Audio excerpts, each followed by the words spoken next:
नमस्कार श्रोताओं, आज आप लोगों को सुनाने जा रही हूँ कहानी दो पल सुकून के भाग साथ। प्रकाश सोचने लगा, समय के साथ साथ अब तो ऐसी परिस्थिति हो गई है कि कोई किसी को पहचान नहीं पाएंगे। हमारे भांजे भांजी, शायद उनमें से किसी के शादी भी हो गई होगी। वक्त मनुष्य को कितना कठोर बना देती है। अपने माता पिता से मिलकर आने की भी समय नहीं निकाल पाते, इतना खुदगर्ज हो गया हो। विकास के बच्चे लोग भी बड़े हो गए होंगे, उसका शादी हमसे भी 2-3 वर्ष पहले ही हो गई थी। ऐसे में उसके बच्चे हमारे प्रशांत से भी बड़े हो गए होंगे, मगर हमें कभी किसी के खोज खबर लेने की फुर्सत ही कहाँ होती है। वैसे भी विकास कभी हम लोगों से मिलने को नहीं आता, क्यों आएंगे?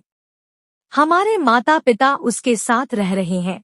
ऐसे में मेरा ही कर्तव्य बनती है कि वहां चलकर सभी से मिलकर आए। अंजलि भी कभी उत्साह नहीं दिखाती, क्यों दिखाएगी? अंजलि के क्या लगते हैं? उसके तो कोई नहीं लगाते ना। उसकी ममता तो सर्वदा उसके माता पिता के प्रति रहेगी, मेरे माता पिता के प्रति क्यों रहेगी? ऐसे में उसको दोष नहीं दे सकते। उसके माता पिता तो उसके घर पर ही रहते हैं। अगर ऐसा न होती तो वह भी सप्ताहों में 2-3 दिन अपने माता पिता से मिलने को चली जाती। वैसा ही होता है। सभी लोग अक्सर लड़के को कठोर समझते हैं, परंतु मेरा मानना है कि ऐसा नहीं है। शायद हालात उसे ऐसा कठोर बना देती होगी, क्योंकि जब जब लोग अपने घर परिवार की जिम्मेदारियों के बोझ तले दबते जाते हैं, तब तब हालात उसे कठोर बनने पर मजबूर करते हैं, जो कि इस समय मेरे साथ हो रहा है। परंतु अंजलि के साथ ऐसा नहीं है, क्योंकि उसके ऊपर तो विशेष कोई जिम्मेदारी नहीं है। अगर कुछ कहे तो एक ही जवाब मिलते हैं, जो भी कुछ करना है जरा सोच समझ कर करो। आखिर सारा निर्णय तो मुझे ही करना होता है, सारा जुगाड़ तो मुझे ही करना होता है। ऐसी परिस्थितियों में सारे जिम्मेदारी तो मेरे ही कंधे पर है। घर के साथ साथ बाहर के भी जिम्मेदारी मुझे ही निभाने होंगे। जो भी नफा नुकसान होंगे मुझे ही झेलने होंगे। हालांकि उसके असर परिवार में रहे सभी के ऊपर कम या ज्यादा कुछ तो होती है, पर सबसे ज्यादा तकलीफ तो उन्हें उठाना पड़ता है जिनके कंधों पर जिम्मेदारियां होती है। और यही हमारे समाज के नियम भी है। तभी तो औरों के घर के अंजलि भी यही कहती है, जरा सोच समझकर कीजिए, अच्छी बात है। उसके अलावा वह कह भी क्या सकती है, क्योंकि उसके पास तो कुछ भी नहीं है, ना नौकरी ना कोई जमा पूंजी। जो भी है मेरे ही दिए हुए हैं, या तो उसके माता पिता के दिए हुए हैं। ऐसे में वह कर भी क्या सकती है?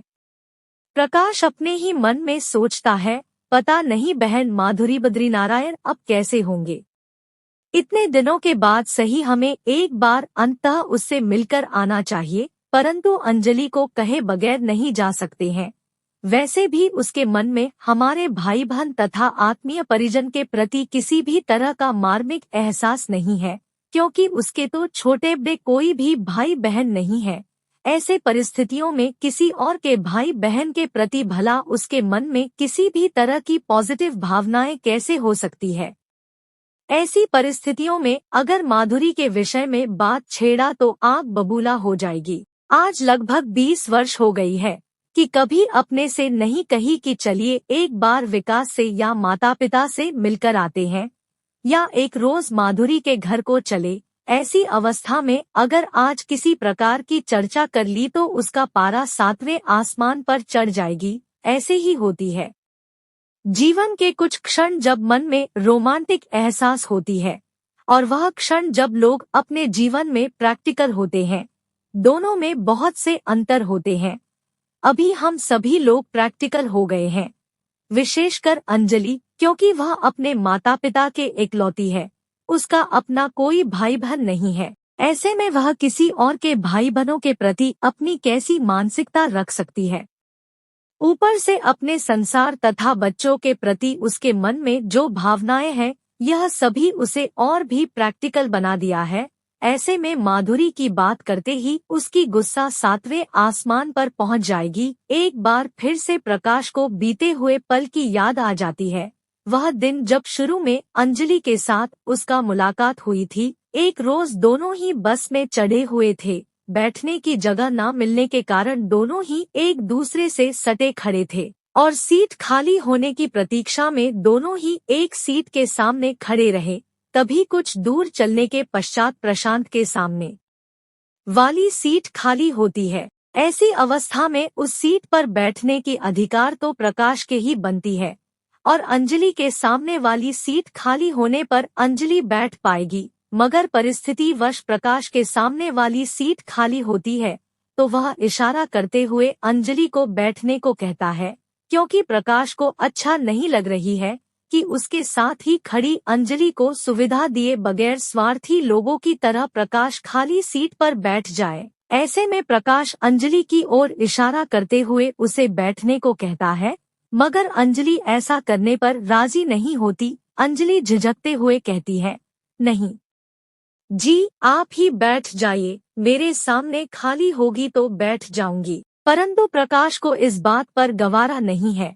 ऐसे में दोनों में पहले आप की स्थिति बनती चली गई। अंत में अंजलि उसी खाली सीट पर बैठते हुए कहती है, आप बड़ी जीद कर रहे हैं तो चलिए मैं ही बैठ जाती हूँ और आप खड़े रहिए, क्योंकि प्रकाश के बार बार रिक्वेस्ट करना उसे भी अच्छा नहीं लग रही है।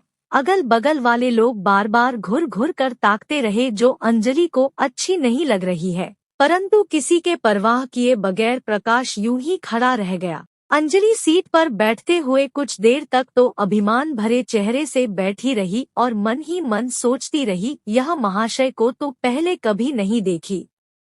मैं तो बड़े दिनों से इस रूट पर चल रही हूँ और यही समय है, पर आज तक कभी उन्हें नहीं देखी है। मगर कुछ भी हो, महाशय बड़े ही स्मार्ट है, देखने में भी अच्छा है, लगता है कोई नौकरी करता होगा, हाथ में ब्रीफकेस है तो जरूर किसी ऑफिस में बड़े पद पर होगा।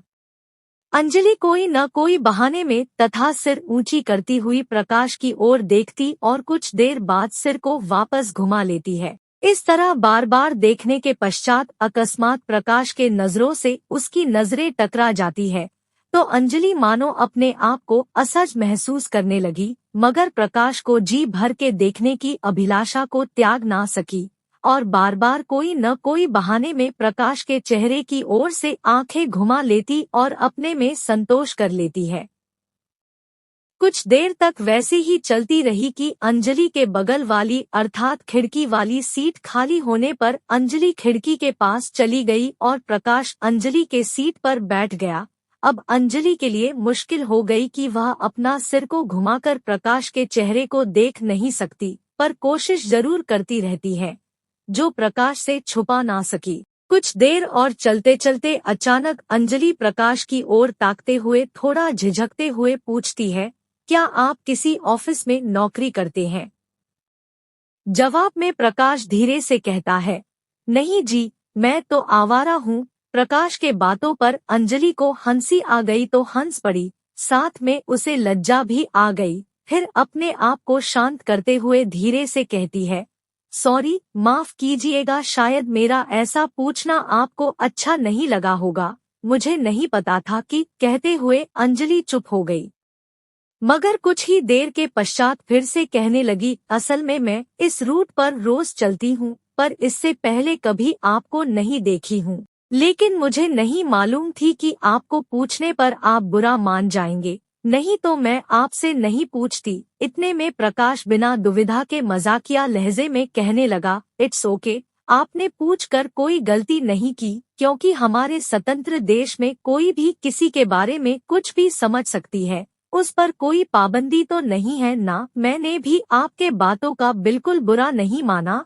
और सचमुच मैं एक आवारा हूँ, किसी की जेब काट लेता हूँ तो किसी का पेट, और जब कोई मौका मिले तो पता नहीं क्या क्या काट लेता हूँ। वैसे आपके भी कुछ कट गई हो तो देख लीजिए, अभी देख लीजिएगा, ऐसा ना हो कि बाद में जब शिकायत करने पुलिस के पास पहुँच गई तो वहाँ पर कोई सुनने वाला भी नहीं होगा और आखिर में आपके सामान भी नहीं मिलेगी। कुछ देर के लिए अंजलि भी शंका में पड़ गई, अपने बैग को संभालते हुए कहने लगी, आप तो मजाक भी अच्छा कर लेते हैं। थोड़ी झिझकते हुए कहती है, ऐसे आपको कहाँ उतरना है? जवाब में प्रकाश कहने लगा, जहाँ आप उतरेंगी वहीं पर मैं भी उतर जाऊंगा, ताकि आपके बैग को छीन कर भाग सकूं। आप गांधी सर्किल में उतरेंगे ना? शंका भरी लहजे में जवाब देते हुए अंजलि कहती है, हाँ मैं गांधी सर्किल में उतर जाऊंगी, वहाँ से गांधी मॉडल स्कूल में जाऊंगी। प्रकाश भी बातों में उलझाते हुए कहता है, मैं भी वहीं पर उतर जाऊंगा। आप गांधी मॉडल स्कूल में पढ़ने जा रही हैं ना? मैं भी उसी स्कूल में पढ़ने जा रहा हूँ। ऐसे में अंजलि हंसते हुए कहती है, आप उसी स्कूल में पढ़ते हैं? आप भी अच्छा मजाक कर लेते हैं। इस उम्र में कोई बच्चों के स्कूल में पढ़ता है? जवाब में प्रकाश कहता है, क्यों नहीं। समाप्त। कहानी के अगले भाग के लिए हमारे साथ बने रहिए। धन्यवाद।